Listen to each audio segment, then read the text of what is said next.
Faridpur civil surgeon কার্যালয়ের সামনে উত্তপ্ত পরিস্থিতি। স্বাস্থ্য সহকারী নিয়োগে অনিয়মের অভিযোগ তুলে অবস্থান কর্মসূচিতে বসেছেন চাকরি প্রত্যাশীরা। তাদের দাবি, লিখিত ও মৌখিক পরীক্ষায় উত্তীর্ণ হওয়ার পরও মেধাবীদের বাদ দিয়ে নিয়োগ দেওয়া হয়েছে স্বজনপ্রীতির মাধ্যমে। লিখিত এবং ভাইবা উভয় পরীক্ষায় উত্তীর্ণ হয়ে নর্থ ইউনিয়নের 1 নং ওয়ার্ডে পোস্টিং পাই, কিন্তু চূড়ান্তভাবে সুপারিশপ্রাপ্ত হওয়ার পরেও আমাকে এখন পর্যন্ত নিয়োগপত্র প্রদান করা হয়নি। এ ব্যাপারে আমি জেলা প্রশাসকের কার্যালয় এবং সিভিল সার্জনের কার্যালয় ফরিদপুরে আবেদনপত্র দিয়েছি আমার নিয়োগপত্র দেওয়ার জন্য, কিন্তু আজ পর্যন্ত আমি কোনো এ ব্যাপারে কোনো সিদ্ধান্ত পাইনি। যে চাকরি পাইছে সে আসলে পৌরসভার বাসিন্দা, ওই ইউনিয়নের বাসিন্দা না।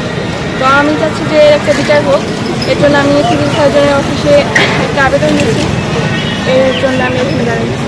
সিভিল সার্জনের কক্ষ তালাবদ্ধ থাকলেও ডেপুটি সিভিল সার্জন জানান 29 জনকে নিয়োগ দেওয়া হয়েছে স্বচ্ছ প্রক্রিয়ায়, তবে 7 জনের বিরুদ্ধে তদন্ত চলছে। চাকরি প্রত্যাশীরা বলছেন, তদন্তের সময় ক্ষেপণ না করে দ্রুত সুষ্ঠু নিয়োগ নিশ্চিত করতে হবে, নয়তো আন্দোলনের মাত্রা আরো বাড়বে বলে হুঁশিয়ারি দেন তাদের।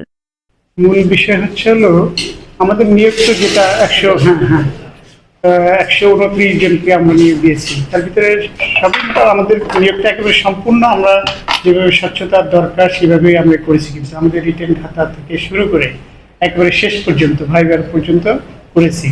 কিন্তু এর ভিতরে যারা নিয়োগ প্রাপ্তদের মধ্যে 7 জনের কথা বললেন যে তারা তাদেরকে কেন স্থগিত করা হয়েছে, কারণ কি বা আমাদের এখানে 7 জনের যে এখানে বাড়ি সেখান থেকে আবার অন্যরা কমপ্লেইন দিয়েছে, যার জন্য কমপ্লেইন যখনই এসেছে তখনই আমরা এদের আপনার যোগদানটা আমরা স্থগিত করেছি। কারণ কমপ্লেইন যখনই আসবে তখনই যোগদান স্থগিত করার কারণ কি, এখানে একটা তদন্ত করতে হবে। তদন্ত করার পরে আমরা অলরেডি 5 জনের যে 5 সদস্য বিশিষ্ট তদন্ত কমিটি, যারা আমাদের পিএসসি মেম্বার ছিলেন, পিএসসি মেম্বার তো না, পিএসসির প্রতিনিধি ছিলেন, তারপরে আমাদের মন্ত্রণালয়ের উপসচিব ছিলেন, ডিসি অফিসের এডিসি শিক্ষা ছিলেন, তারপরে আমাদের সিভিল সার্জন মহোদয়, আর আমাদের বিভাগীয় পরিচালক স্যার ছিলেন। এই 5 জনই যে 5 জন নিয়োগ বোর্ডের সদস্য এবং বড় পর্যায়ে আছেন, তারাই এই তদন্ত কমিটির সদস্য হিসেবে আছেন।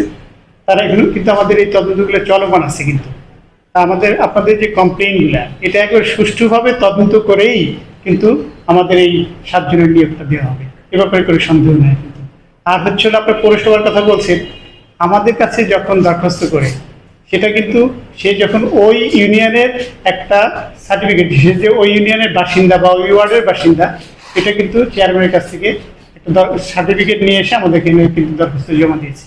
ওই ভিত্তিতে আমরা তো আর জানি না যে কার বাড়ি কোথায়, পৌরসভাতে কে থাকে, এটা তো আমরা জানি না। এটা তো ওই ইউনিয়নের আমরা বাছাই করেই কিন্তু তাকে পরীক্ষা দিতে দিচ্ছি। এখন যদি সেইখানে যদি কোনো গরমিল হয়ে থাকে সেখানেও তদন্ত হবে। তদন্ত হওয়ার পরে আমাদের যে 5 জন যে তদন্ত বোর্ডের সদস্য আছে একেবারে সুষ্ঠু তদন্ত হয়ে তারপরে আমরা ফাইনাল রিপোর্ট